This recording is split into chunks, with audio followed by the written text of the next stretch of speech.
There's this weird fantasy people have about friendship, that your friends are supposed to be these permanent lifelong companions who stay by your side no matter what.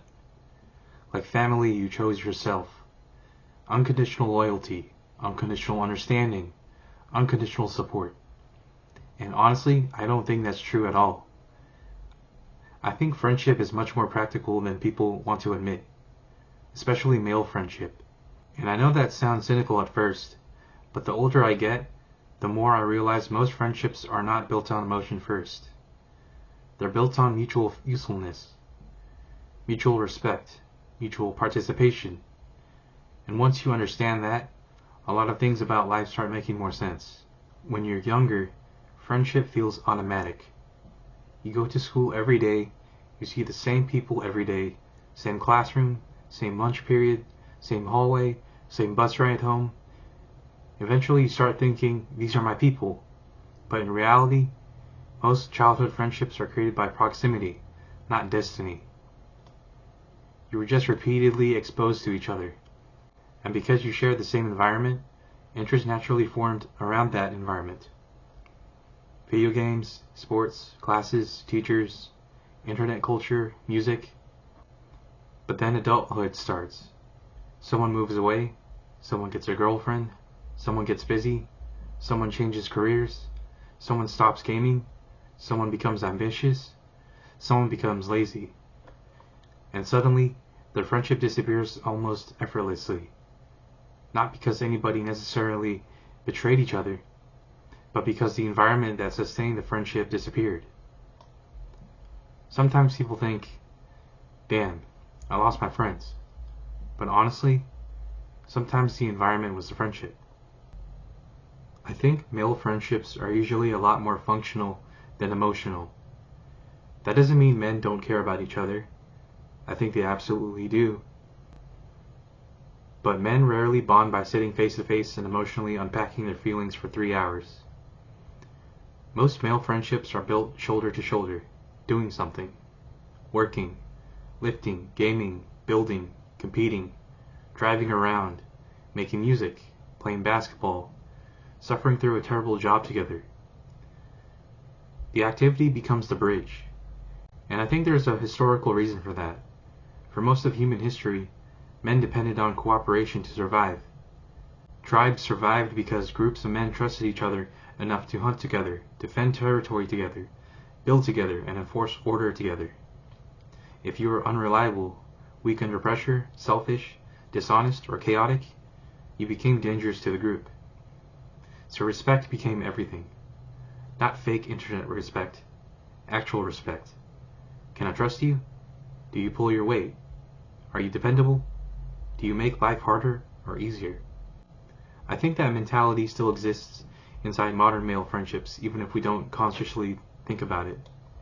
This is the part people might disagree with. But I don't think friendships survive purely because people like each other. I think friendships survive because both people continue bringing value into each other's lives. And when I say value, I don't just mean money or status. I mean energy, humor, conversation, loyalty, perspective, support, opportunity, shared experiences, motivation, honesty, something. A friendship can't survive if one person is constantly taking while the other person is constantly giving. Eventually, resentment forms. Because whether people admit it or not, every relationship has a natural sense of reciprocity.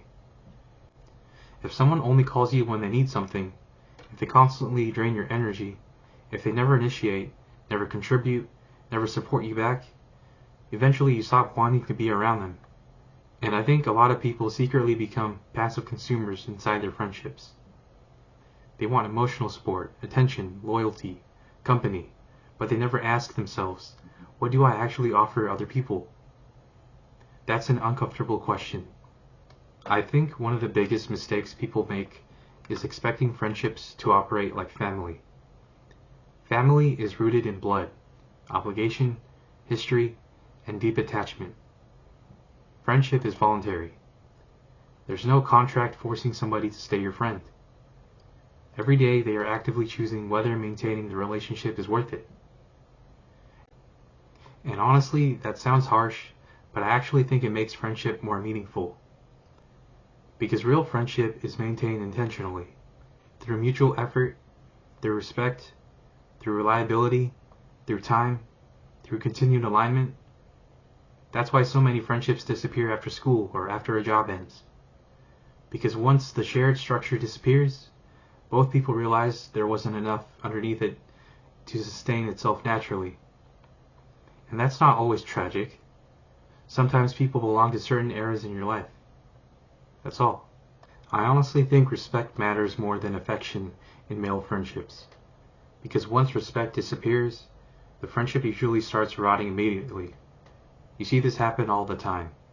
One guy becomes the punching bag of the group, one guy constantly flakes, one guy lies all the time, one guy never grows up, one guy becomes selfish, one guy only shows up when he needs help. Eventually people tolerate him instead of respecting him. And once a friendship becomes built on tolerance instead of respect, it's already halfway dead.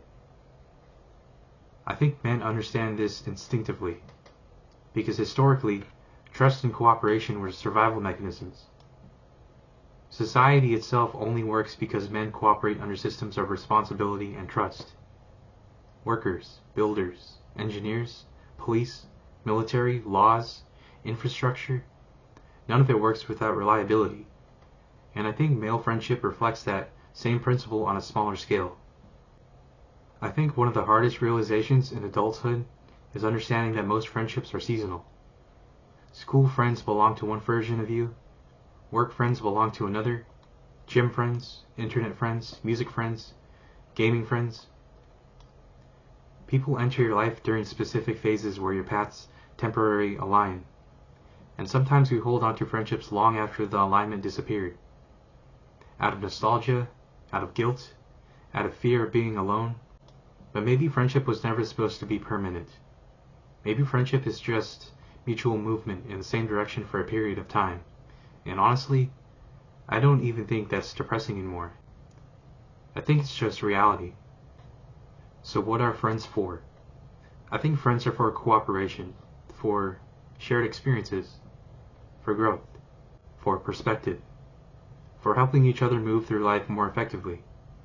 And yes, utility is a part of that, not in a manipulative way, in a human way. Because human beings have always survived through reciprocal relationships, through trust, through mutual benefit, through respect. And maybe the reason people get uncomfortable admitting that is because we want friendship to feel more permanent than it really is. But I think friendship becomes healthier once you stop expecting unconditional loyalty from people and start understanding friendship as something both people continuously maintain together. Because the truth is, most friendships do not die in betrayal. They die in inactivity. They die when both people stop bringing something meaningful in each other's lives.